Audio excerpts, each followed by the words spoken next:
Berapa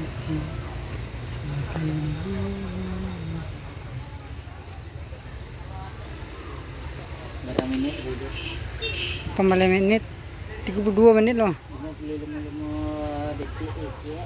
5 detik. Hah? Di sebelah kanan berapa? 26 atau 27 ah. Setelah Maria.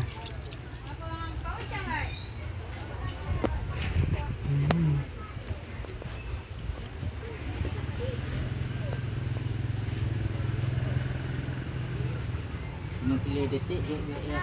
Hmm.